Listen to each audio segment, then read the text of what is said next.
In this lesson of Guitar for Beginners, I'm going to show you an easy way to play the F sharp minor chord.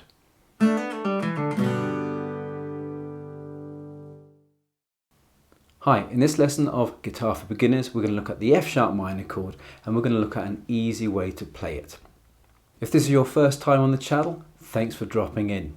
There are many ways to play the F sharp minor, and we're going to look at what I think is the easiest and best sounding of those ways.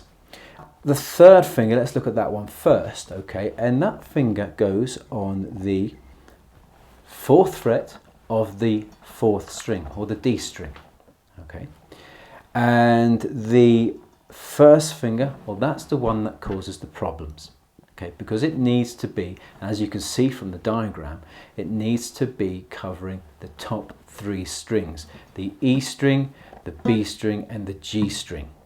All right, so we're going to be pressing down like that. We're not playing flat, okay, it's not flat because it's not really possible to play it, even though that's how it looks in the books and how it looks in my diagram there, but it's kind of at an angle, okay, kind of at an angle there, and it's like this here, but we can also use the second finger to kind of help us with a bit of pressure.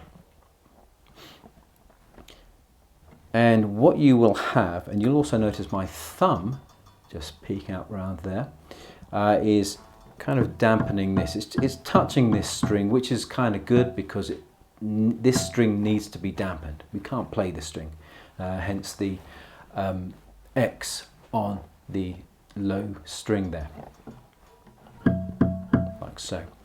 And you know, playing the string, playing the chord, you're playing the 4th, 3rd, 2nd and 1st strings,